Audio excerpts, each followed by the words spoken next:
اندہا جنت المأوا، قرآن نے بولا کہ سدرہ کے پاس ہی جنت مأوا ہے، جنت اس کے پاس ہی ہے۔ سدرہ سے دائیں جانب اللہ پاک نے جنت بنائی ہے۔ اب جبریل نے کہا کہ یا رسول اللہ یہ دائیں طرف جنت ہے اور بائیں طرف یہاں سے گھاٹی کی طرف جہنم ہے، آئیں ہم آپ کو جنت بھی دکھائیں اور جہنم بھی دکھائیں۔ پہلے سرکار کو جنت کی طرف لے کے گیا جبریل، اس نے جنت میں جب سرکار کو داخل کیا، سرکار نے دیکھا جنت کے اندر بڑے خوبصورت غلمان موجود ہیں، کم سن بچے، نوری بچے موجود ہیں۔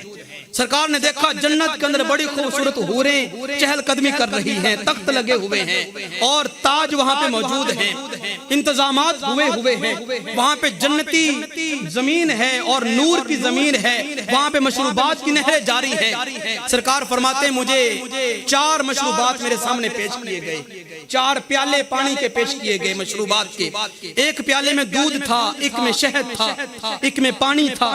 میرے سامنے جب پیش کیے گئے تو میں نے دودھ اور پانی، دودھ اور شہد تھوڑا تھوڑا وہاں سے پی لیا، تھوڑا تھوڑا وہاں سے پی لیا اور باقی میں نے چھوڑ دیا۔ سرکار فرماتے ہیں مجھے جنت کی جب سیر کروائی گئی، میں نے ایک بڑی خوبصورت حور کو دیکھا، حور کو دیکھا اور ایسی خوبصورت وہ حور تھی، میں نے اسے پوچھا کہ اے حور بتا تجھے رب ذوالجلال نے میرے کس امتی کے لیے منتخب کیا ہے، کس امتی کے لیے منتخب کیا ہے؟ عرض کیا کہ یا رسول اللہ مجھے رب ذوالجلال نے آپ کے منہ بھولے بیٹے حضرت زید ابن حارثہ کے لیے منتخب کیا ہے۔ زید ابن حارثہ یہ وہ بچے تھے اس وقت جب اپنا گھر چھوڑا اور بکتے بکاتے سرکار تک پہنچے، تو سرکار سے آ کے کہا تھا کہ یا رسول اللہ آپ کی خاطر وطن چھوڑ آیا ہوں، گھر بار ماں باپ چھوڑ آیا ہوں، حضور آپ مجھے اپنی غلامی میں لے لیجئے۔ سرکار نے فرمایا زید تو نے ماں باپ چھوڑے ہیں، آج کے بعد میں محمد تیرا باپ ہوں۔ سرکار نے پوری زندگی اس زید کو اپنے گھر رکھا، بیٹا بنا کے رکھا اور اس کی شادی بھی سرکار نے سیدہ زینب کے ساتھ خود کی تھی۔ اس کے لیے کہا مجھے رب ذوالجلال نے بنایا۔ پھر سرکار نے جب جنت کی اور سیر کی، فرماتے ہیں حضرت عمر فاروق رضی اللہ تعالیٰ نے پوچھا تو سرکار نے فرمایا عمر میں نے جنت میں ایسے کر کے جب تیرا محل دیکھا نا تو مجھے تیرے محل کے اندر بے شمار جنتی حوریں دکھائی دی، غلمان دکھائی دیے اور زمین کی طرف جھانک کے دیکھ رہے تھے کہ عمر کب آتا ہے، عمر کب آتا ہے ہمیں ملنے کے لیے۔ تو اے عمر میں تمہاری جو حوریں تمہیں ملنی ہیں ان کو سرسری سی نظر سے دیکھ کر آیا ہوں۔ حضور آنکھ بھر کے نہیں دیکھا؟ پوچھا تو فرمایا نہیں عمر میں نے آنکھ بھر کے نہیں دیکھا، ایسے نظر گھماتے گھماتے ان کو اوپر بھی پڑ گئی تھی، آنکھوں سے آنسو جاری ہوئے، کہنے لگے یا رسول اللہ کاش آپ میری حوروں کو آنکھ بھر کے دیکھ لیتے۔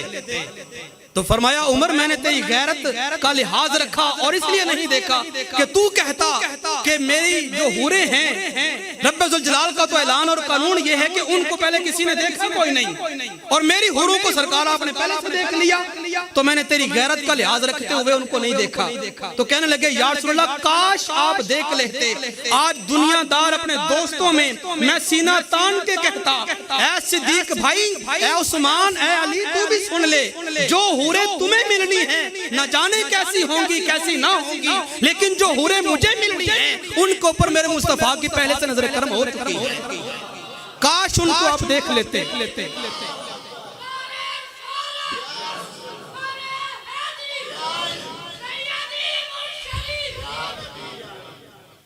تو سرکار فرماتے مجھے جنت دکھائی گئی۔ ابھی اس پہ ہم گفتگو کریں گے اگلے جمعہ سے، اگلے جمعہ مبارک میں انشاءاللہ۔